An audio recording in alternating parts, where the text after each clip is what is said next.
성도님들을 환영하고 축복합니다. 각 가정에서 또 예배되신 우리 성도님들 가정 위에 하나님의 손길이 함께할 줄로 믿습니다. 치유의 역사, 생명의 역사가 일어날 줄로 믿습니다.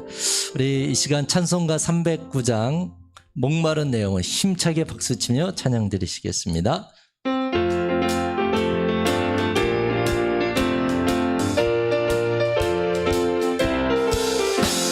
목마른 내 영혼 주가 이미 허락한 그 위한 영생수 주여 갈망합니다.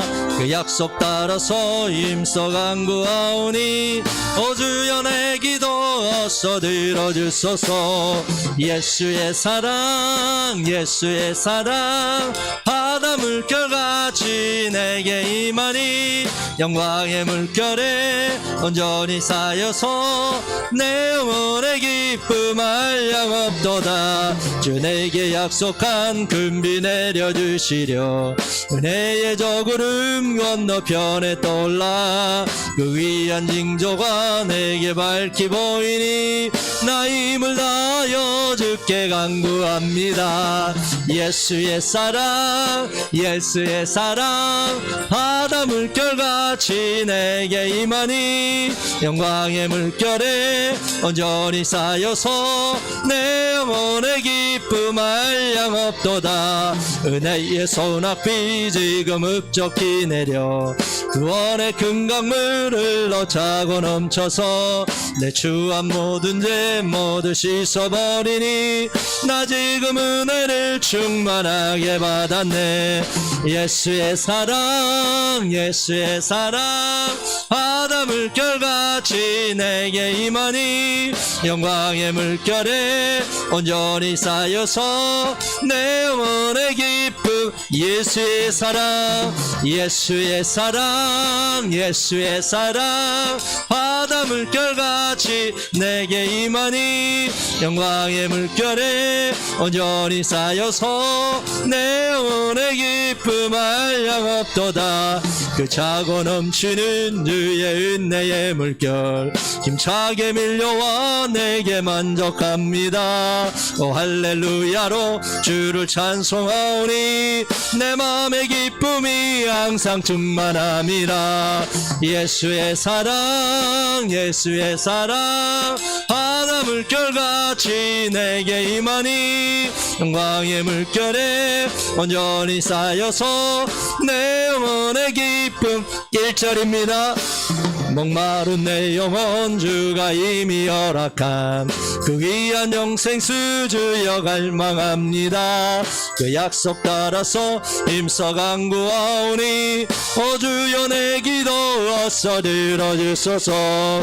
예수의 사랑 예수의 사랑 바다 물결같이 내게 임하니 영광의 물결에 온전히 쌓여서 내 영혼의 기쁨 한량 없도다.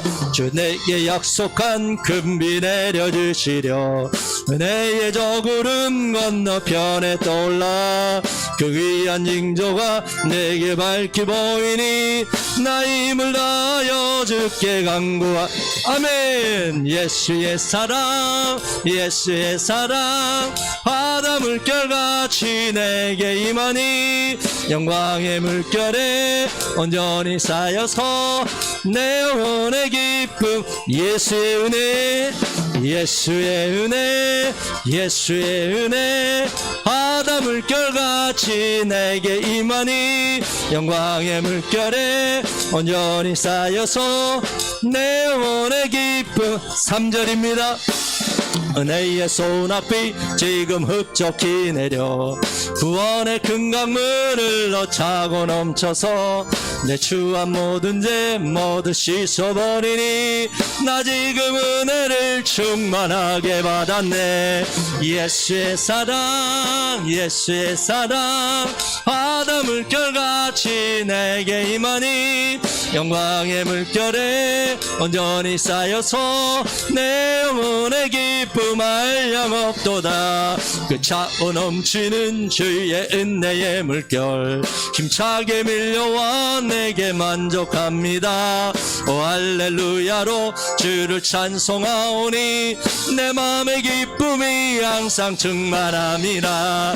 예수의 사랑 예수의 사랑 바다 물결같이 내게 임하니 영광의 물결에 온전히 쌓여서 내 영혼의 기쁨 예수의 은혜 예수의 은혜 예수의 은혜 바다 물결같이 내게 임하니 영광의 물결에 온전히 쌓여서 내 영혼의 기쁨 예수의 성령 예수의 성령 예수의 성령 바다 물결같이 내게 임하니 영광의 물결에 온전히 쌓여서 내 영혼의 기쁨 주의 영원하신 팔 주의 영원하신 팔 함께하사 항상 나를 붙드시니 어느 곳에 가든지 요동하지 않음은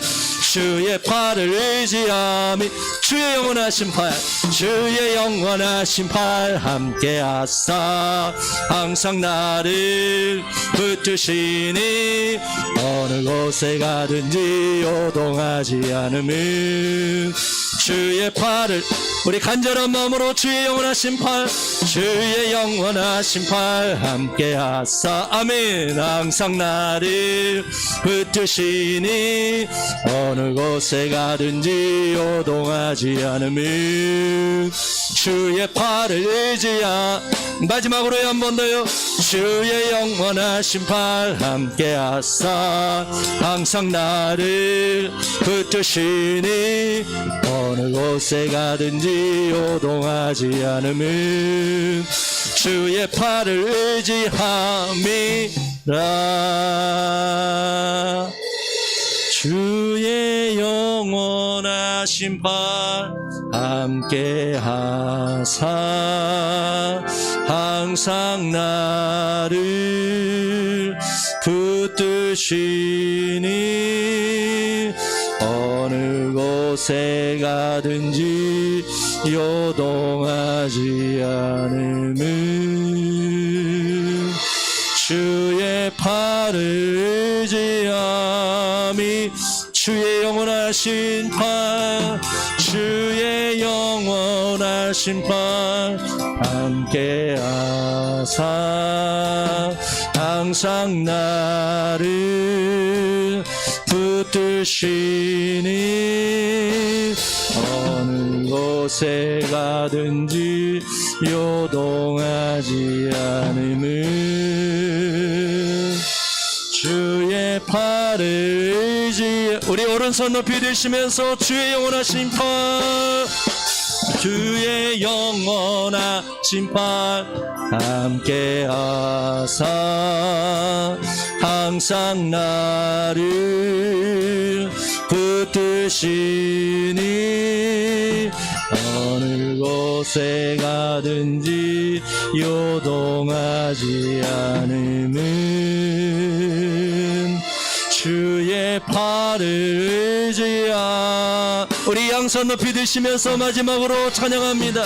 주의 영원하신 팔 함께하사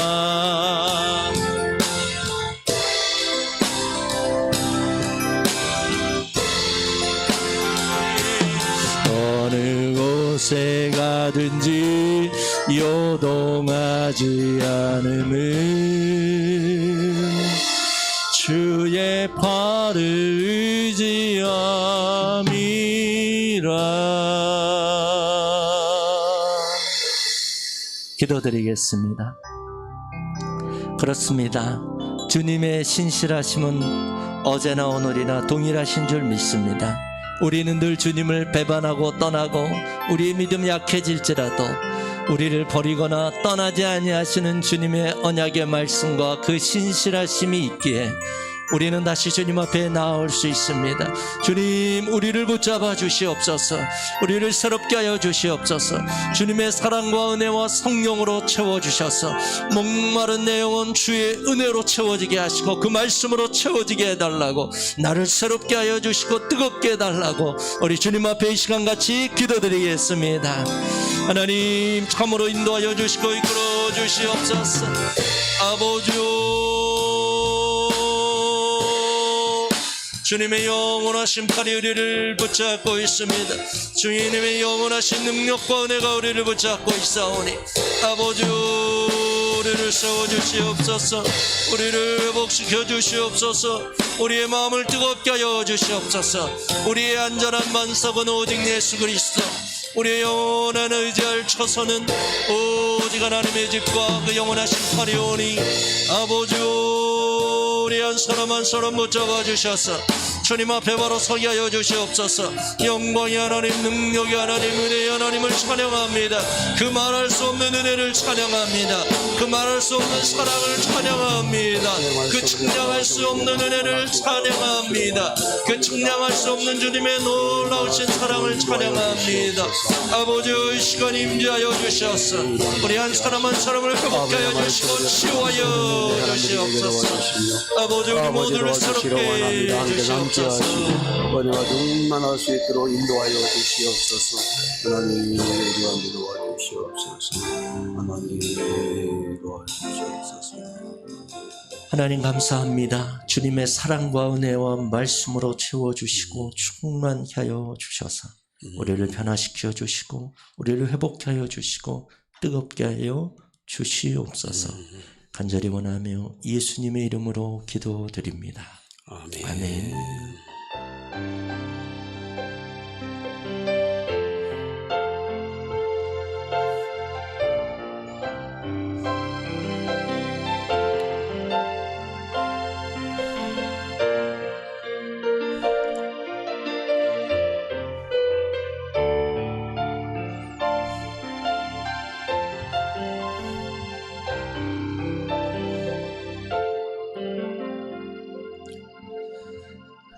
가을로 접어드는 10월 첫 주일 예배 나오신 모든 분들 주님의 이름으로 환영하고 축복합니다.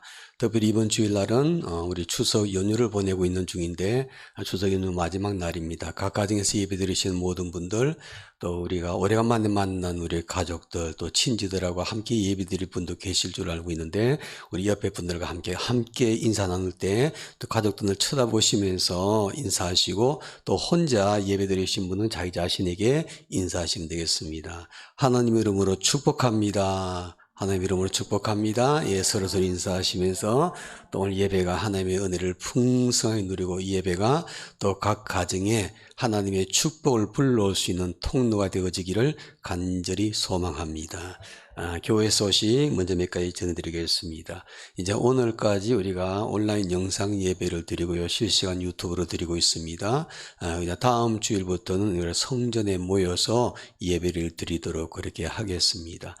그동안에 또 예배 나오시기를 원하셔서 또 마음에 갈망하는 분들이 많이 계시는데 이제 다음 주부터는 성전에 모여가지고 함께 예배 드릴 텐데, 그러나 우리가 안전하지 않기 때문에 꼭 예배 드릴 때 방역 수칙 지키면서 예배 드릴 수 있도록 협조해 주시기를 바랍니다. 들어오실 때 꼭 열 체크하시고 또 명단 기입하시고, 그리고 온도 그뿐만 아니라 손소독도 하시고, 예배 자리에 앉으실 때는 표시되어 있는 부분, 이렇게 2m 간격 떨어지는 부분에 꼭 앉으셔서 안전하게 예배 드릴 수 있도록 협조해 주시면 좋겠습니다. 그래서 다음 주부터는 예배 드릴 때 방역 수칙 철저하게 지키면서 성전에서 함께 예배 드린다는 것은 꼭 기억하시고, 또 많은 분들 함께 동참하셔서 또 성전 예배, 감격스러운 예배를 함께 드렸으면 좋겠습니다. 그리고 이번 주간 한 사람이 2분 핸드폰으로 전화 신방하는 그동안에 잘 해주셨고요. 또 이번 주간에 마지막 주간이 되겠습니다. 특별히 이번 주간에 한 분이 2분 이상 돼 꼭 핸드폰으로 전화 신방하실 때 이 얘기를 꼭 해주시기 바랍니다. 주일날 11일 주일날은 성전에 모여서 예배 드립니다. 이 얘기를 꼭 확인 한번 해주시고, 물론 교회에서도 문자 보내고 또 밴드에도 공지사로 다 띄우겠지만은 꼭 그렇게 해주셨으면 좋겠습니다. 그리고 다시 한번 부탁을 드립니다.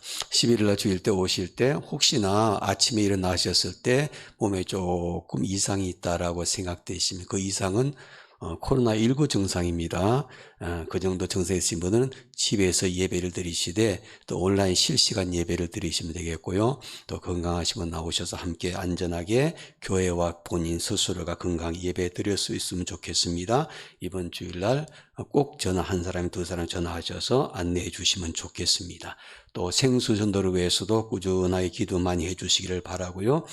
이번 주간에 말씀 부흥팀의 성경 읽기 묵상입니다. 빌레몬서 1장입니다. 빌레몬서는 1장만 있죠. 읽으시면서 깊이 묵상할 수 있는 시간이 되리라고 생각됩니다. 내용이 짧기 때문에요. 많은 분들 동참해 주시길 바랍니다. 지난주에도 광고드렸지만 10월 예배위원들 안내위원회 김사랑 집사, 봉헌위원회 이용호 권사, 김선작 권사 다음 주 성전 예배 드릴 때 봉사 꼭 해주시기를 바라고 다음 주일날 대표기도는 그동안에 미루어졌던 우리 안수 집사님, 안수 집사님 다음 주 예배 기도하는 거 꼭 기억하시기 바랍니다. 우리 권정비 안수 집사님 기억해 주셨으면 좋겠습니다.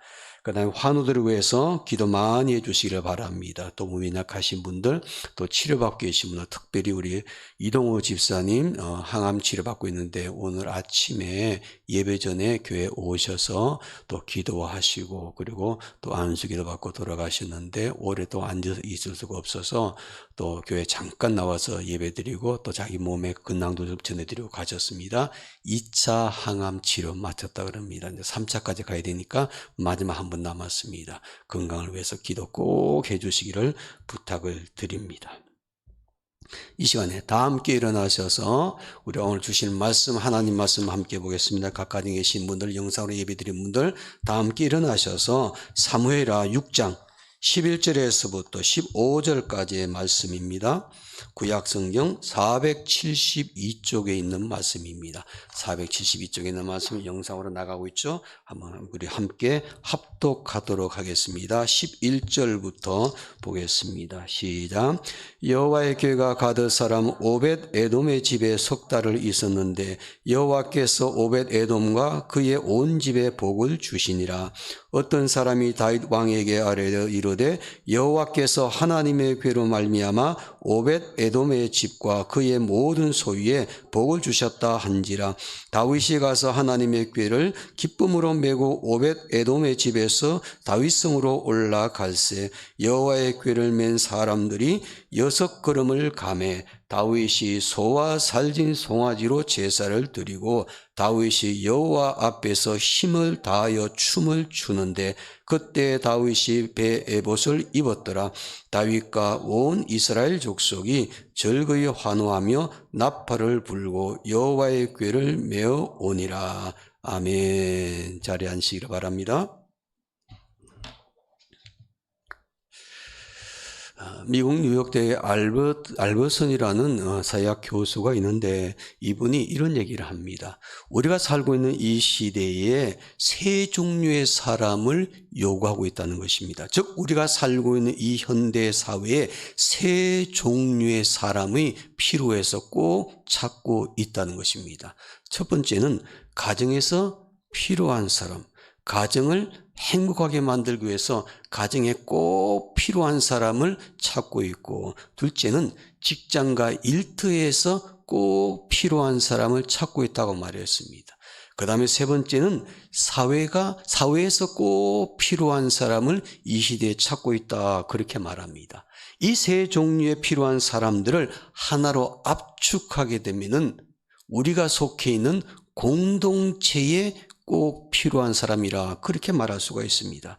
이 시대를 사는 여러분과 저는 우리가 속해 있는 공동체가 어느 곳이 되든지 간에 그 공동체에 필요 없는 사람이 아니라 꼭 필요한 사람이 되어야 될 줄로 믿습니다.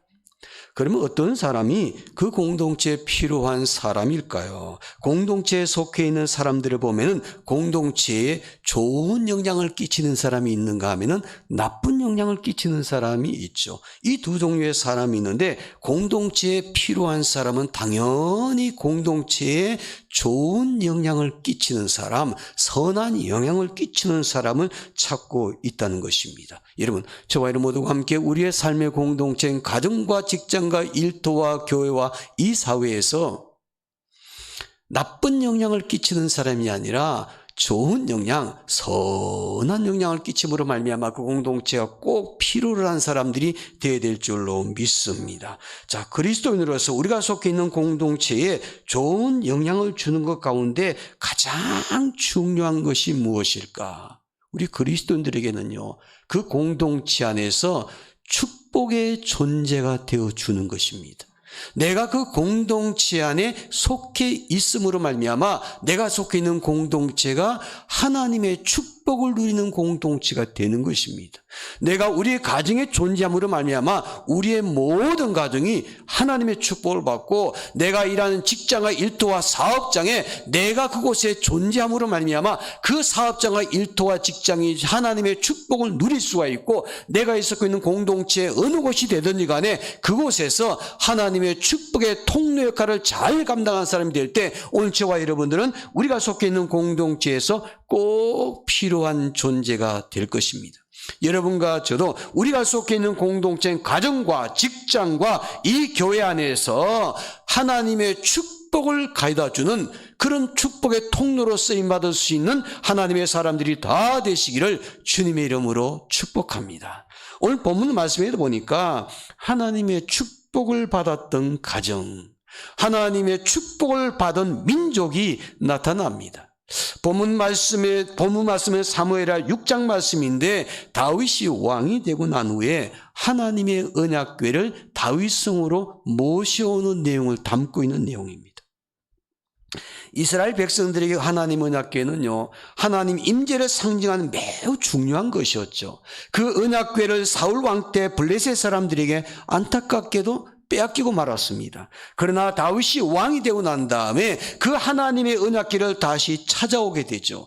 그는 그 자기가 머물고 있던 다윗성으로 그 하나님의 언약궤를 옮겨오는 매우 중요한 일을 시작을 합니다. 그 내용을 담고 있는 것이 오늘 본문 말씀입니다.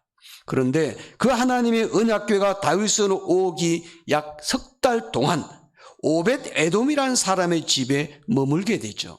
그 결과 그 사람의 집에 어떤 일이 일어났는지 오늘 성경은 우리에게 이렇게 말합니다. 오늘 본문 말씀의 시작입니다. 11절 말씀을 먼저 보시기 바랍니다. 제가 읽겠습니다. 여호와의 궤가 가드 사람 오벳 에돔의 집에 석 달을 있었는데 여호와께서 오벳 에돔과 그의 온 집에 무엇을 주셨냐? 복을 주시니라. 하나님의 언약궤가 오벳 에돔의 집에 석 달 동안 있을 때 하나님께서 그의 온 집에 복을 주셨다 그렇게 말합니다.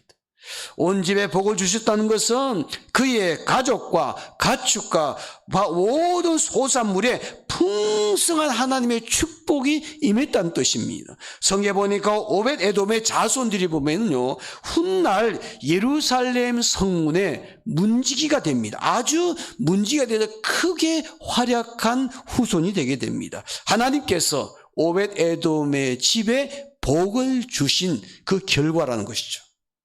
온 집에 복을 주시니라. 하나님께서 오벳 에돔의 집에 복을 주셨던 것처럼 여러분들의 가정에도 하나님께서 복을 주시게 되기를 간절히 원합니다. 우리 모두가 코로나19 시대를 겪고 있지만은 자손의 축복, 건강의 축복, 소유의 축복, 하나님께서 부어주시는 풍성한 축복이 오늘 저와 여러분들의 가정과 일터와 이 교회 안에 임하게 되기를 주님의 이름으로 축원합니다. 그런데 하나님 언약궤가 오벳 에돔의 집으로 있으므로 그 온 집이 복을 받아 소문이 다윗 왕에게 들려오게 되죠. 그래서 다윗은 그 오벳 에돔의 집에 있던 그 하나님의 법궤를 모셔오기로 작정합니다.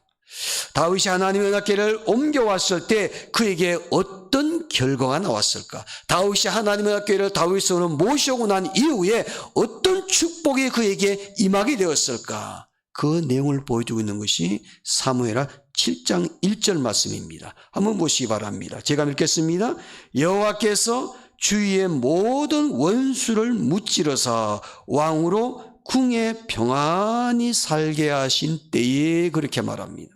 이 말씀은 다윗이 오벳에돔의 집에서 하나님의 언약궤를 다윗으로 모셔오고 난 이후에 그의 삶을 한마디로 표현하고 있는 내용입니다. 하나님께서 이스라엘을 괴롭히고 있던 그 원수들과의 모든 전쟁에서 다윗으로 하여금 이기게 만들어 주셨다는 거죠. 그리고 다윗이 궁에서 평안히 살 수 있도록 축복해 주셨다는 것입니다. 하나님의 언약궤를 옮겨와서 모셨던 다윗은 오벳에돔의 집처럼 하나님의 축복을 받았습니다. 그의 온 집이 복을 받았습니다. 그가 다스리고 있던 그 이스라엘 민족이 하나님의 축복을 누리게 되었습니다. 여러분들에게도 이런 역사가 일어나게 되기를 원합니다.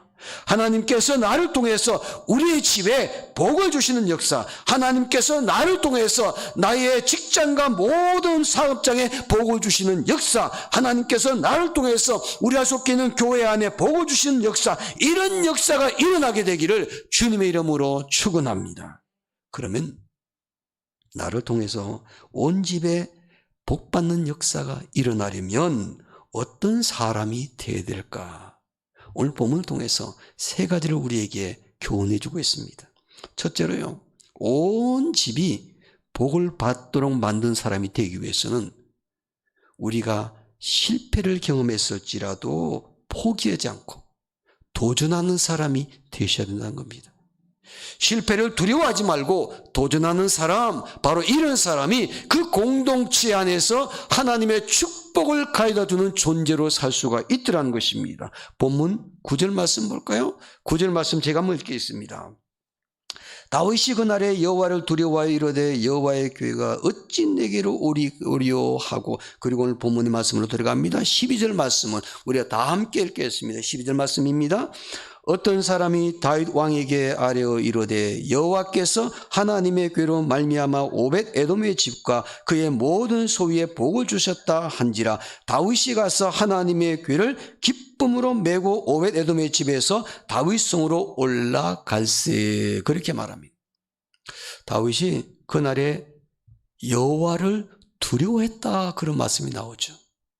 여기서 그날이란 것은요, 다윗이 처음으로 하나님의 언약궤를 그가 다윗으로 모셔오려다가 실패한 날을 말합니다. 그 언약궤를 옮기던 중에 하나님 말씀대로 하지 않아서 웃사라는 사람이 잘못해가지고 그 자리에서 죽고 말았죠. 다윗은 하나님의 언약궤를 옮기려다가 한 사람의 잘못 때문에 실패로 돌아갔어요. 그래서 그 실패 때문에 하나님을 두려워하게 됩니다. 하나님의 언약궤를 모셔오는 것을 두려워하고 걱정하고 염려하고 있습니다. 그래서 그가 보낸 것이 오벳에돔의 사람의 집에 보내게 되었다는 거죠. 그러나 한 번에 실패했던 다윗은 완전하게 포기하지 않았죠. 오늘 본문에 보니까 다시 도전합니다.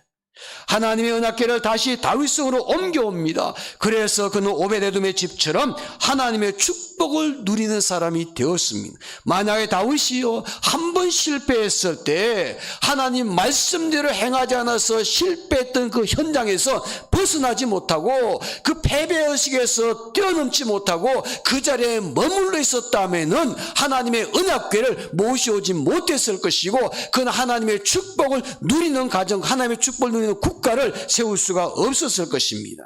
여러분, 하나님의 뜻대로 살다가 실패했을 때가 있는데 여러분 낙심하지 마시기 바랍니다. 하나님의 일을 하다가 실패했을지라도 두려워하거나 포기하지 않는 것입니다. 환경을 두려워하거나 염려하지 않는 것입니다. 내가 실패하는 것보다 더 큰 문제는 그 실패를 두려워해서 다시 일어나지 못하는 것입니다. 도전하지 않는 것입니다. 아예 포기해버린 것입니다. 내가 어떤 일을 하다가 실패했을지라도 그 실패를 두려워하지 않고 다시 일어나서 도전하는 것입니다. 실패를 두려워하고 다시 도전하는 사람이 마침내 성공의 자리에 설 수가 있는 것이죠. 하나님은 실패를 두려워하여 포기하는 사람은 절대로 축복하지 아니하십니다. 비록 실패했을지라도 그 실패의 환경을 두려워하지 아니하고 다시 일어나서 하나님의 능력을 힘입어서 도전하는 사람을 하나님께서 축복하시는 줄로 믿습니다.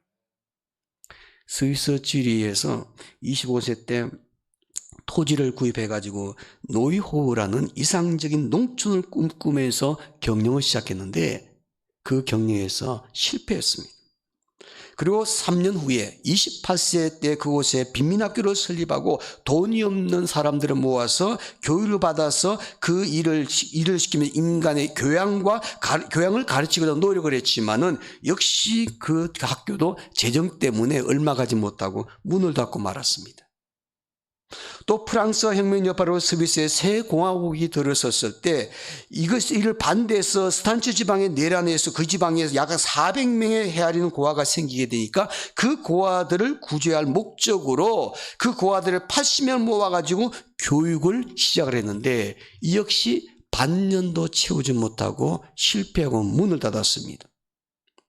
그는 또 이상적 학교를 꿈꾸고 죽기까지 약 한 20년 동안 그 일에 몰두하면서 한때 크게 성공한처럼 보였고 명성도 얻었지만은 각지에서 견하고 오는 사람들도 많이 있었지만 그러나 그의 직원 두 사람이 서로 불화 때문에 반목 때문에 결국은 그 학교도 문을 닫고 이 사람은 고향으로 내려가고 말았습니다. 그것이 그 사람의 인생 전부였습니다. 고난과 역경 속에서 실패를 끊임없이 했던 사람이에요. 그가 80년의 생애를 끝마치고 세상을 떠났습니다. 그런데 그는 사람들에게 교육에 대해서는 최고로 존경받는 교육가로 남게 되었죠. 우리가 잘 아는 페스탈로치입니다. 스위스 지리에 가게 되면 페스탈로치 생가에 많은 사람들이 찾아가서 사진을 찍고 그 사람의 삶을 생각해 보게 됩니다. 사실 이 사람은 끊임없이 실패했던 사람이에요. 하는 일마다 완전하게 성공한 것은 없었습니다. 그럼에도 불구하고 그를 부를 때 실패자라고 절대로 부르지 않습니다. 비록 그의 사업이 하나같이 좌절의 고배를 마시고 실패했지만은 그는 여전히 교육 역사상 가장 위대한 스승 가운데 한 사람으로 남아 있습니다. 그는 무수하게 실패를 했지만은 실패를 조금도 두려워하지 아니하고 다시 일어나서 도전하는 사람이었습니다. 그래서 사람들은 그를 존경하고 그를 기리고 있는 것을 보게 됩니다. 그가 성공했기 때문이 아니라 끊임없는 실패 가운데서도 그가 좌절하지 않고 다시 일어나서 도전하는 삶을 80년 동안 살았기 때문에 사람들이 그를 존경하는 것을 보게 됩니다. 우리나라 많은 경주마들이 있는데 그 경주마 가운데 이름이 차민걸이라는 경주마가 있습니다. 이 차민경주마는 이제 은퇴를 했는데 그 은퇴할 때까지 이 경주마는요 대회에 나갈 때마다 한 번도 1등을 한 적이 없습니다. 오로지 성리만을 토대로 가치가 매겨지는 경주마 시장에서는 이 말의 가치는요 형편없어요. 그 사람들이 그에게 이렇게 처음에는 별명을 붙였답니다. 똥말이라고. 뭐 경주에 나가다 한 번도 우승하지를 못하고 은퇴하는 순간까지 그가 기록을 세우는데 그 기록은 뭐냐면 한국 최다 연패의 기록이었답니다. 그가 은퇴할 때까지 101번의 경주에 나갔는데 101번 패배하는 아주 초라한 성적을 거두었습니다. 그러나 은퇴식에서요 사람들은 이 말에게 또 다른 별명을 붙여요. 위대한 꼴찌. 위대한 꼴찌. 이런 별명을 붙이면서 그 경주마 협회에서 그에게 상을 하나 주었답니다. 객언상을 주었답니다. 객언상, 특별한 상. 비록 한 번도 1등을 하지 못했던 실력 없는 말이었지만은요, 101번의 경주에서 아주 성실하게 나가서 포기하지 않고 끝까지 완주하는 말이 되었기 때문이었습니다. 어떤 말은 완주도 못하고 성적이 뒤로 밀리니까 포기해버리게 되는데 이 말은요 한 번도 포기한 적이 없었답니다. 백안번의 기록은 현재까지 한국 경주마 역사상 최고의 출전의 기록이라고 합니다. 비록 성적은 형편없었지만 누구보다도 많은 경기에 나와서 성실하게 끝까지 도전했기 때문에 그 말의 가치를 사람들이 인정해 주더라는 것입니다. 사랑하는 성도는 오늘 저와 여러분들이 하는 일이 때로는 내가 원했던 그 결과를 얻지 못했을지라도 실망하거나 좌절하거나 포기하지 마시기 바랍니다. 실패란 내가 남보다 절대 못하다는 그런 뜻이 아닙니다. 아직 이루지 못했다는 뜻입니다. 그러므로 그 목표를 이루기 위해서 실패했다고 낙심하거나 포기하지 말고 다시 도전하시기 바랍니다. 목표는 도전한 자의 몫이라는 것을 꼭 기억하시기를 바랍니다. 미국 속담에 이런 속담이 따르죠. 마귀도 빈둥거리는 사람에게 시험을 준다고. 빈둥거리는 사람에게. 여러분, 우리가 환경이 어렵고 힘들다고 스스로 포기하는 사람이 없게 되기를 바랍니다. 하나님은 실패를 두려워하지 않고 다시 도전한 사람, 실패했을지라도 낙심하거나 포기하지 않고 오뚜기처럼 다시 일어나서 도전하는 사람, 바로 이런 사람을 귀히 보시고 축복의 존재로 써주실 줄로 믿습니다. 둘째로, 어떤 사람이 온 집에 복을 주시니라, 이 말씀을 경험할 수가 있을까? 기쁨으로 일하는 사람입니다. 무슨 일을 하든지 간에 즐거운 마음으로 기쁨으로 일하는 사람, 이런 사람이 되셔야만 합니다. 하나님은 기쁨으로 일하는 사람을 도우시며 축복해 주시는 줄로 믿습니다. 첫 번째는 실패했지만은 다시 도전하여 하나님의 언약궤를 다윗으로 모셔오는 다윗의 그의 백성들의 한번 모습을 여러분 한번 과거로 돌아가서 상상해 보시기 바랍니다. 상상할 수 있도록 오늘 성경이 우리에게 도와줍니다. 성경 본문의 12절 말씀 보시기 바랍니다. 제가 읽겠습니다. 어떤 사람이 다윗 왕에게 이르되 여호와께서 하나님의 궤로 말미암아 오벳 에돔의 집과 그의 모든 소유에 복을 주셨다 한지라. 다윗이 가서 하나님의 궤를 기쁨으로 메고 오벳 에돔의 집에서 다윗성으로 올라갈세. 그리고 15절 말씀 우리 한 목소리 함께 있습니다. 시작. 다윗과 온 이스라엘 족속이 절거히 환호하며 나팔을 불고 여호와의 궤를 메어 오니라 그랬습니다. 하나님의 언약궤를 메어오기를 즐겨하지 않았던 다윗, 이제는 실패 자리에 일어나서 다시 도전했습니다. 그리고 두 번째로 다윗이 하나님의 언약궤를 모셔오게 됩니다. 하나님의 언약궤를 모셔오게 다윗은 이제는 기쁨으로 메고 다윗성으로 올라오게 되죠. 얼마나 그의 마음에 기쁨이 넘쳤던지 성경에 보니까 하나님 앞에서 힘을 다해서 덩실덩실 춤을 춥니다. 그리고 온 백성이 다윗과 함께 환호를 즐기면서 즐거워합니다.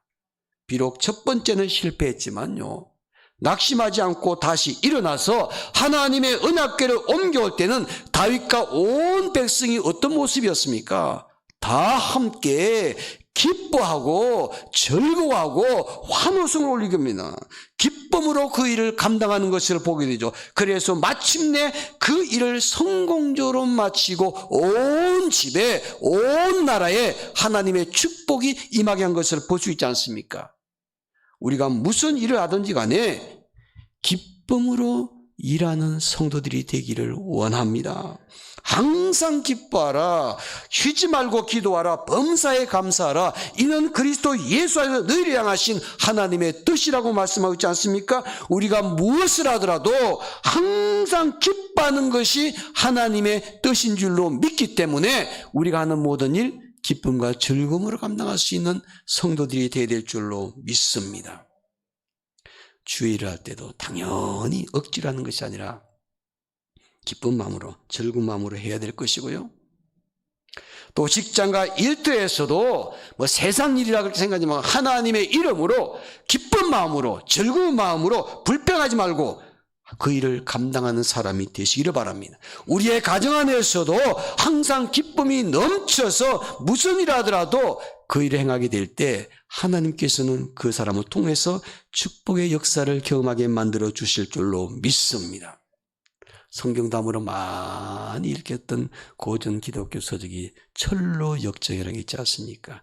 영국의 존 버넌이라는 침례교 사람이 썼는데, 이 사람이요, 이 책을 이제 쓰게 돼 그의 삶의 회심을 느끼게 돼요. 다 교회를 다니냈는데 마음이 뜨거워지질 않았어요. 냉랭한 신앙관을, 삶이 변화되질 않았어요. 그저 하루하루 사는 것이 기쁨이 없고 즐거움이 없었어요. 무미건조한 삶을 살다 우연히 길을 걸어가고 있는데, 할머니 몇 사람이요, 양지에서 햇볕을 쬐면서 서로 그냥 얘기하는 것을 듣게 되었습니다.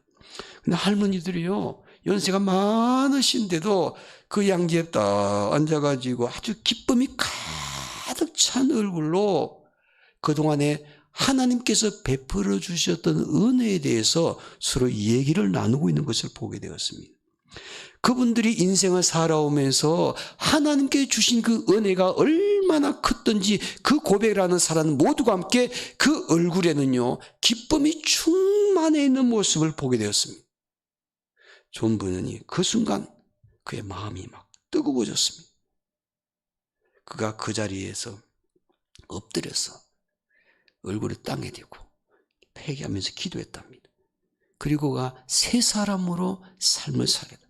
어떤 환경 앞에서도 항상 기쁨을 잃지 않고 살며 일해야겠다, 그런 결심을 했다고 합니다. 그는 위대한 신앙의 문학에 바로 그 어디에서 왔는가? 기쁨을 누리는 삶을 통해서. 여러분, 우리가 무슨 일 하더라도요, 짜증내고 막 불평하면서 일하면은요, 좋은 결과 얻지는 못합니다. 어떤 사람이 하는 일에 다 좋은 결과 얻을 수 있는가? 무슨 일 하든 간에 늘 마음에 기쁨이 있어요. 우리가 기쁨으로 일하게 되면, 무슨 일이나 즐거운 마음으로 일하게 되면요, 시간 가는 줄 모르고 일하게 됩니다. 근데 하기 싫은 일은요, 조금만 일해도 싫잖아요. 또 누가 하라 그러면 짜증납니다. 근데 내가 좋아서, 내가 기뻐서 즐거워서 하는 일은요, 하지 말라 그래도 밥도 안 먹고 합니다. 우리가 무슨 일을 하든 간에 마음에 기쁨이 있고 즐거움이 있게 되면요, 그 일에 좋은 결과를 가져올 수가 있죠. 우리의 불평과 원망은 하나님의 축복을 누릴 수 있는 장애물이 됩니다. 꼭 기억하시기 바랍니다. 하나님께서 우리에게 맡겨주신 인생, 무슨 일을 하든 간에 항상 그곳에서 기쁨이 넘치는 삶, 즐거운 마음으로 그 일을 감당하는 사람 되기를 원합니다. 밀레의 만종에 대해서 제가 오래전에 한번 영상까지 보여주면서 잠깐 그의 뒷얘기를 말씀을 나눈 적이 있습니다. 부부가 함께 들판에서 일을 하다가 교회 종소리가 들리니까 모든 일을 끝마치고 고개를 숙이고 기도하는 그 장면. 그래서 본래 그 기도의 그 작품의 이름은 만종이 아니라 기도라는 작품입니다. 그리고 광주에 보니까 빵이 떡이 몇 개 있는데, 그 사실 그는 처음에 그림은 그 안에 아이의 죽은 모습이 들어있었는데, 그 첫 번째 그 그림을 감상하는 코드입니다. 두 번째 또 하나의 코드가 있습니다. 그거는요, 그들이 기도할 때 해가 딱 지지 않습니까? 근데 해가 지면서 그냥 빛이 비춰오는데, 그 빛이, 그 해가 넘어가는 그 해양의 햇빛이 어느 쪽으로 향해서 비치고 있냐면요, 그림을 잘 보시면은 교회 십자가도 아닙니다. 경건하게 기도하고 있는 부부의 모습을 비추고 있는 것도 아닙니다. 그 부부가 서 있는 뒤쪽에 농기구 두 개가 있습니다. 그 농기구에는 하나는 수레고 하나는 밭을 일구는 쟁기 같은 것인데, 그 두 개를 놓고 그들이 기도를 하는데, 그 해가 어디를 비췄냐면요, 바로 그 일했던 농기구 쪽으로 쫙 해가 비치고 있습니다. 내 마음속에는 뭘 그리기를 원했냐면요, 이렇게 밭에서 일하는 그 일은, 노동은 하나님께서 인간에 주신 축복이요 기쁨이라는 것입니다. 하나님과 함께 일하는 그 기쁨을 그 그림을 통해서 또 하나 묘사하고 싶었다고 합니다. 사랑하는 여러분, 오늘 저와 여러분들이 무슨 일을 하든지 간에 하나님께서 나와 함께 하셔서 하나님과 함께 일하는 마음 가지고 살게 되면은 무슨 일을 하더라도 마음에 하나님이 주신 기쁨을 누릴 수 있는 줄로 믿습니다. 무슨 일을 하든 간에 어떤 환경에 처하든 간에 범사에 감사하면서 항상 기쁜 마음으로 일하게 될 때 하나님께서 부어주시는 축복을 누릴 수가 있더라는 것입니다. 사랑하는 여러분, 오늘 저와 여러분들이 우리의 가정에, 우리의 직장과 일터에, 그리고 우리가 속해 있는 교회와 그리고 이 사회에 축복의 존재가 되기를 원합니다. 우리로 말미암아 그 공동체가 하나님의 복을 누릴 수 있는 그런 놀라운 역사가 저와 이름을 통해서 나타나되기를 원하는데, 그러기 위해서는 우리가 항상 신앙으로서 어떻게 살아야 할 것인가. 우리가 실패했을지라도 포하지 말고 도전하는 사람입니다. 도전하는 사람. 그리고 하나님께서 우리에게 무슨 일을 맡겨주시더라도 하나님과 함께 일한다는 의식 가지고 기쁨으로 일하는 사람이 되어야 될 줄로 믿습니다. 셋째로, 우리가 우리 공동체 축복의 존재가 되기 위해서는 어떻게 해야 될 것인가? 예배하기를 즐겨하는 사람이 되신다는 겁니다. 마지막 13절 한번 볼까요? 13절 말씀 우리 한 목소리로 한번 읽겠습니다. 시작. 여호와의 궤를 맨 사람들이 6걸음을 가매 다윗이 소와 살진 송아지를 제사로 드리고 그랬습니다. 다윗은 하나님의 언약궤를 옮겨올 때 소와 살진 송아지를 잡아서 제물로 삼아가지고 무엇을 했냐면요, 하나님께 제사 드렸다 그랬습니다. 예배를 드렸다는 것입니다. 이 행위를 통해서 다윗의 신앙관을 우리가 볼 수가 있잖아요. 다윗이 제사를 드렸던 그 환경을 한번 상상해 보시 바라요. 오늘 본문에 보니까 몇 번의 제사를 했냐면 몇 번 드린지 모르겠지만 오늘 본문에 보니까 그 제사 드린 숫자는요 엄청났을 것 같아요. 왜냐하면 몇 걸음 옮길 때마다 제사를 드렸다고요? 6걸음 옮길 때마다.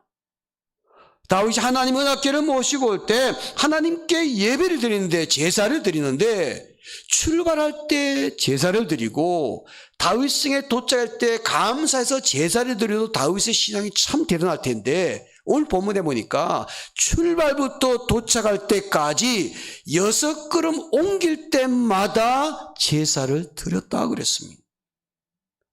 그리고 또 한 가지, 소와 살진 송아지로 제사를 드렸다.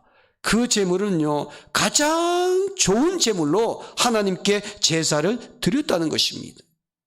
이 두 가지의 사실은 우리에게 무엇을 교훈하고 있는가? 오늘 저와 여러분들이 만약에 이 성전에 올라와서 예배를 드릴 때, 우리가 다음 주날 성전 예배를 드릴 때 여러분들의 가정에서 우리 교회로 올라올 때 6걸음 옮길 때마다 그곳에 서서 예배를 드리고 또 6걸음 옮길 때마다 예배를 드리고, 여러분 이렇다고 하면 생각해 보십시오.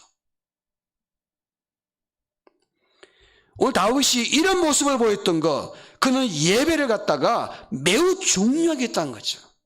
하나님께서 축복의 사람으로 쓰실 만한 이유가 다윗 속에 있는 것을 보게 되지 않습니까? 이렇게 다윗이 이런 모습으로 하나님께 예배를 드린 것은 우선순위, 예배가 가장 우선순위라는 거죠. 하나님의 법궤를 모시는 과정 속에서 예배만큼 중요한 것이 없더라는 것입니다. 그 예배를 끊임없이 드렸고 가장 좋은 것으로 예물을 삼아서 하나님께 드렸다는 것은 최선의 예배를 드리는 모습. 여러분, 오늘 저와 여러분들이요 하나님이 기뻐하신 예배를 드리고 그 예배를 통해서 우리의 온 집이 하나님의 복을 누리기를 원한다면 우리의 예배의식 가운데 두 가지가 반드시 있어야만 합니다.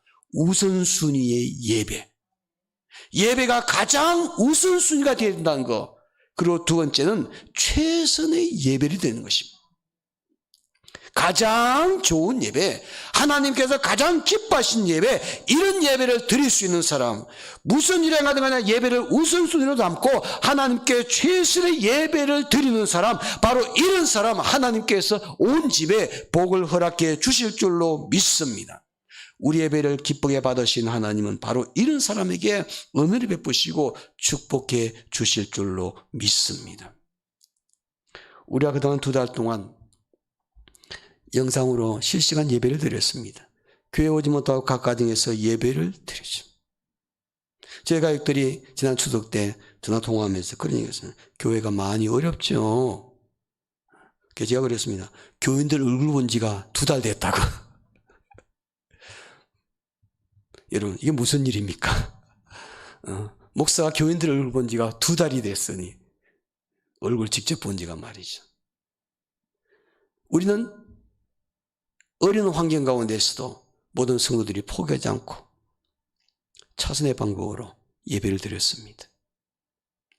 주어진 환경 속에서 내가 차선의 방법이지만은 예배 우선순위 예배이기 때문에 주일마다 영상을 통해서 예배를 드리고 예배를 드릴 때 가정에서 영상으로 예배드리지만은 최선을 다해서 예배를 드린 사람들이 있다는 사실입니다. 하나님은 어떤 사람을 찾으시는가? 오늘 이 시대에 아무리 어렵고 힘든 상황 속에 예배를 드린다 할지라도 예배 우선순위를 두는 사람, 그리고 예배 드릴 때 최선을 다해서 예배 드리는 사람, 이런 사람 기억하시고 하나님께서 복을 허락해 주신다는 겁니다. 성의 욥의 신앙과도 똑같습니다. 동마의 큰 부자였고 하나님의 은혜를 마음껏 누렸던 사람이었고 하나님의 축복을 마음껏 누렸던 사람, 고난 속에서도 갑절의 복을 누릴 수 있는 사람, 이런 사람이 바로 욥은 예배를 가장 중요하게 여겼고 우선순위 예배, 그리고 최선을 다해서 예배드리는 그 욥의 모습이 하나님의 놀라운 축복을 가져왔던 것을 보게 됩니다. 한남 하이텍이라는 기업이 있습니다. 우리 일반인들은 잘 모르는 기업입니다. 왜냐하면 이거는 회사도 저 시골에 있습니다. 또 충남 공주라는 곳 시골에 있는데 이 회사는 자본금 500만 원 가지고 최만북이라는 사람이 회사를 시작했습니다. 아내와 둘이 함께 일을 시작했습니다. 근데 IMF도 오고 굉장히 여건이 좋지 않았지만요, 두 분이 워낙 믿음이 좋은 분이라서 두 분이 꼭 손 붙잡고 기도하면서 일을 시작을 했습니다. 그 업종은 테이프 만드는 것입니다. 접착제 테이프. 근데 일반 우리가 쓰는 일반 그 생활용 테이프가 아니고 공업용 테이프를 넣는데 그 테이프를 만들어 가지고서 이제 납품하기 시작합니다. 가장 어려울 때 회사를 열었기 때문에 하나님께 더 매달릴 수밖에 없었죠. 잘 될 때였으면 또 그렇지 않을 수도 있을 텐데 너무 힘든 시기 때 회사를 시작했기 때문에 그래도 마음속에 한 가지 확신이 있었습니다. 하나님께 늘 예배하고 이렇게 회사를 운영하게 되면 하나님께서 분명히 우리 회사를 도와주실 것이다. 그런 믿음을 가졌습니다. 그리고 아내와 함께 열심히 기도하고 예배드리면서 이 회사를 일구기 시작했는데 회사가요 1년마다 한 번씩 결산해 보면요 매출액이 막 2배로 뛰기 시작하면 다른 회사는 잘 되면 이 회사는 막 장사 잘 됩니다. 얼마 잘 되면 그래서 드디어 이제 회사도 사옥도 만들고 옮겨갈 때마다 이분이 꼭 한 일이 있습니다. 사장실 바로 맞은편에 문 열고 나오게 되면 바로 그곳에 예배실을 만들어 두었습니다. 예배실. 그 예배실을 만들어 두고 직원들을 늘려나가는데 직원들이 올 때마다 우리 회사는 이렇게 예배하고 일을 시작한다. 기독적인 신앙과 아니고 회사를 운영하기 때문에 함께 동참해야 된다. 미리 공지하고 그리고 직원들이 하루 일과를 시작하기 전에 사장실 바로 맞은편에 있는 예배실에서 함께 예배를 드리고 그리고 일을 시작을 합니다. 그런데 이 회사가요 점점 성장하면서 점점 사실은 높일 때마다 항상 우선순위가 사장실 앞에 예배실을 만들어 두는 것입니다. 직원들도 예배가 이 회사의 성장의 가장 큰 원동력이라는 것을 인정하기 때문에 그 사장하고 직원들이 함께 예배드리는 누구도 한 사람도 불평한 사람이 없답니다.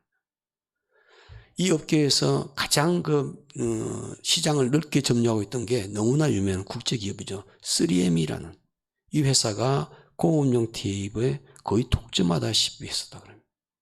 그런데 이 한남택이라는 이 작은 중소기업이요 그 자리를 파고들기 시작했습니다. 점점 회사가 매출액이 올라가면서 드디어 3M을 제쳐버리고 국내에서 공업용 테이프의 70% 이상 시장을 점유하기 시작했습니다. 지금은요 현대자동차, LG, 삼성, 우리나라 유수한 대기업의 고운용 테이블 거의 독점으로 이분이 납품을 한답니다. 이분이 항상 예배를 가장 소중하게 여겼더니 하나님께서 우리의 회사를 이렇게 살려주셨다고. 여러분, 우리나라 코로나19 시대를 지내고 있습니다. 언제 끝날지 알 수 없습니다. 또 코로나 시대가 끝나더라도 포스트 코로나 시대는 우리가 신앙생활 할 때 여러 가지 많은 변화가 있을 것입니다. 그런데 우리가 지금까지 해왔던 걸 쭉 보게 되면요, 이 코로나19 시대 예배에 대한 문제가 가장 큰 이슈였죠.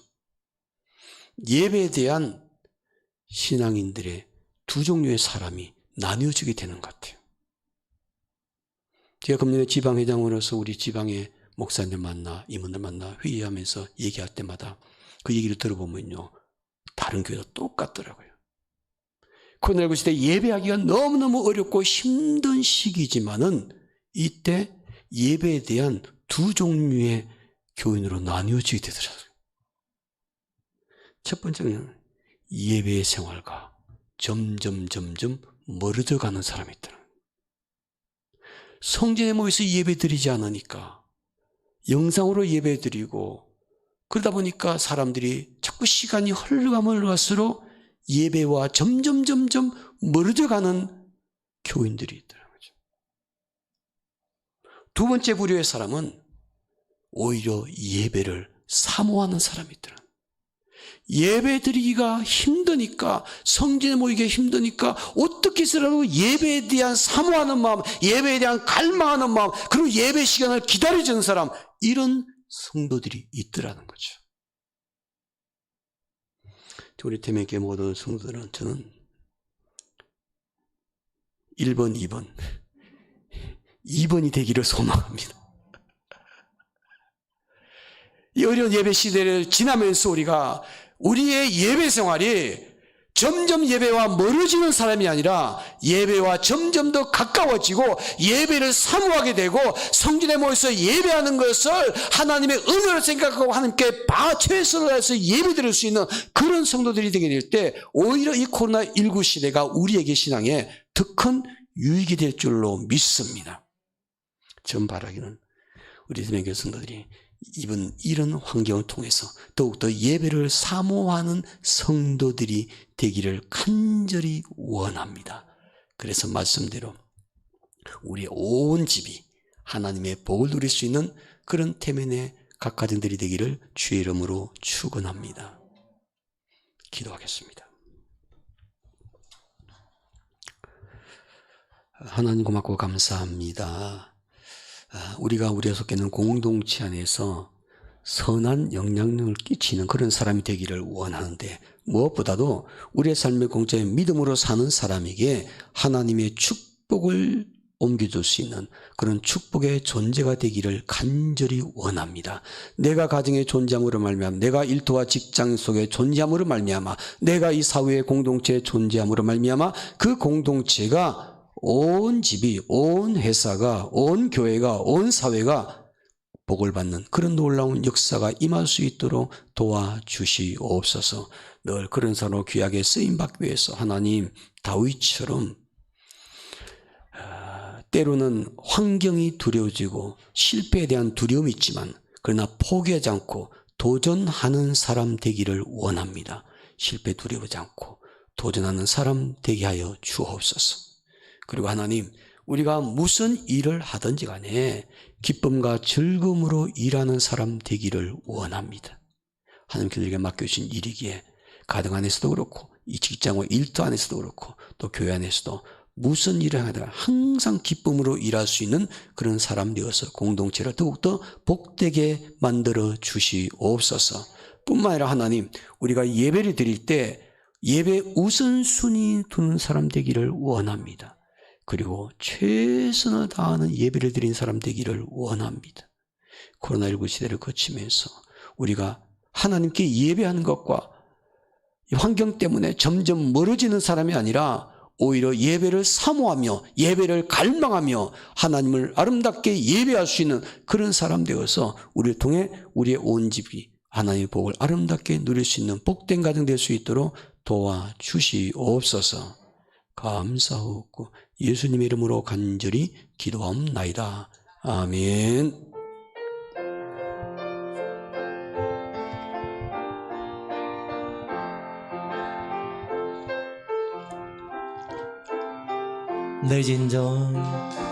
내 진정 사모하는 친구가 되시는 구주 예수님은 아름다워라. 산 밑에 백합화요 빛나는 새벽별 주님 영원할 길 아주 없도다. 아플 적에 그 위로 되시며 나 외로울 때 좋은 친구라. 주는 저 산 밑에 백합 빛나는 새벽별 이 땅 위에 비길 것이 없도. 내 맘이 아플 적에 내 맘이 아플 적에 나 외로울 때 좋은 친구라. 주는 저 산 밑에 백합 빛나는 새벽별 이 땅 위에 비길 것이 없고. 내 맘의 모든 염려 내 맘의 모든 염려 이 세상 모락과 주님 항상 같이 알려주시고. 시험을 당할 때에 악마의 계교를 즉시 물리치사 나를 지키네. 온 세상 날 버려도 주 예수 안 버려 끝까지 날 돌아보시니. 주는 저 산 밑에 백합 빛나는 새벽별 이 땅 위에 비길 것이 없도다. 내 맘을 다하여서 주님을 따르면 길이 길이 나를 사랑하리니. 물불이 두렵지 않고 장검도 겁없네. 주는 높은 산성 내 방패시라. 내 영혼 먹이시는 그 은혜 누리고 나 친히 주를 뵙기 원하네. 주는 저 산 밑에 백합 빛나는 새벽별 이 땅 위에 비길. 우리 마지막으로 한 번 더 3절 찬양합니다. 내 마음을 다하여서 주님을 따르면 길이 길이 나를 사랑하리니. 물불이 두렵지 않고 장검도 겁없네. 주는 높은 산성 내 방패시라면. 온 내 영혼 먹이시는 그네 누리고 나 친히 주를 뵙기 원하네. 주는 저 산 밑에 백합 빛나는 새벽별 이 땅 위에 비길 것이 없도다.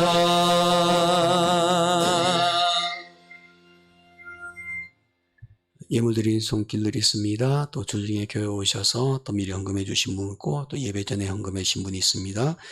장홍기 집사, 김선자 집사 외의 성도의 가정에서 11주 예물 드리셨고 또 표영희 집사 외의 성도의 가정에서 감사 예물 드리셨고 또 방돈 집사 외의 성도께서 주정 헌금 하나님께 드렸습니다. 기도합니다. 하나님 고맙고 감사합니다. 우리가 예배드릴 때 우리의 마음을 모아서 귀한 예물을 하나님께 드릴 수 있도록 은혜를 주시니 진심으로 감사드립니다. 우리 주 앞에 예물을 드릴 수 있는 것도 주께서 우리의 마음에 복을 주셨기에 우리의 마음을 활짝 열고 각자 받은 그 은혜대로 하나님께 예물을 드린 줄로 믿습니다.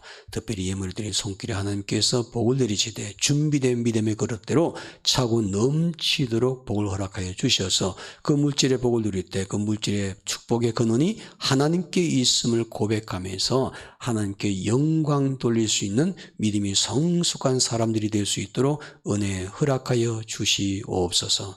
하나님, 특별히 우리 성도들 가운데 몸이 약한 성도들이 있습니다. 하나님께서 그들을 다 기억해 주실 줄로 믿습니다.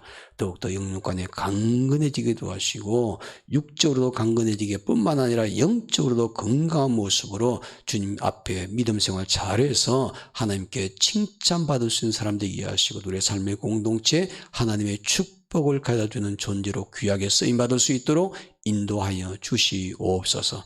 특별히 사랑하는 이동호 집사 하나님께서 손 얹으시고 안수하여 주셔서 항암치료 잘 받게 하여 주옵소서. 2차까지 하나님의 은혜로 잘 견뎌내고 받게 되는데 마지막 3차 받을 때까지도 하나님 체력 건강 회복해 주시고 또 그 의사의 손길을 통해서 하나님의 치유의 손길을 느낄 수 있는 기회가 되게 도와 주시옵소서. 그래서 많은 사람의 아름다운 간증거리가 될 수 있도록 도와주시옵소서. 특별히 각각의 주신 귀한 자녀들 하나님의 선물이라고 말씀해 주시기에 한 그 자녀들 믿음으로 잘 세워서 하나님께서 쓰시기를 원하실 때 그 공동체에서 지도자로 귀하게 쓰임받는 하나님의 축복이 임할 수 있도록 도와주시옵소서. 특별히 또 대입 수능을 준비한 우리 학생들 여러 명이 있습니다. 하나님 그들을 일일이 기억하여 주시고 또 수시를 보든 정시를 보든 간에 하나님 그들이 마지막까지 집중력 잃지 않고 최선을 다해서 또 좋은 결과 얻어서 모든 것 하나님의 은혜임을 고백한 믿음이 성숙한 학생들이 될 수 있도록 도와주시옵소서. 가장 어렵고 힘든 시기 때 이제 대입 수능을 보게 될 텐데 하나님 이것이 또 다른 하나님의 은혜를 깊이 경험할 수 있는 기회가 될 수 있도록 도와주시옵소서. 이제는 우리를 통해서 우리의 삶의 공동체, 가정과 직장, 일터, 교회 안에 이 사회 안에 축복의 존재가 되기를 원하시는 우리 주 예수 그리스도의 은혜와 아버지 하나님의 무한하시고 극진하신 사랑과 성령님의 감화감동 인도내줘 충만하심이 이번 한 주간 동안도 하나님 말씀 붙잡고 실패를 두려워 않고 도전하며 하나님과 함께 일하는 것을 기뻐하며 예배의 우선순위 최선의 예배를 드린 사람 되기를 원하는 사랑하는 주의 권속들과 그 가정과 이 교회와 그들이 격려하는 모든 사업장 위에 지금으로부터 영원 무궁토록 함께 하시기를 간절히 축원하옵나이다. 아멘. 하나님 우리와 함께하여 주셔서 하나님 귀한 말씀 깨닫게 하시고 하나님 은혜가 충만할 수 있도록 하나님 이들을 축복해 주시옵소서. 하나님 예배도 하나님께서 기뻐 받아 주신 줄로 믿습니다. 예수님께 함께 주옵소서.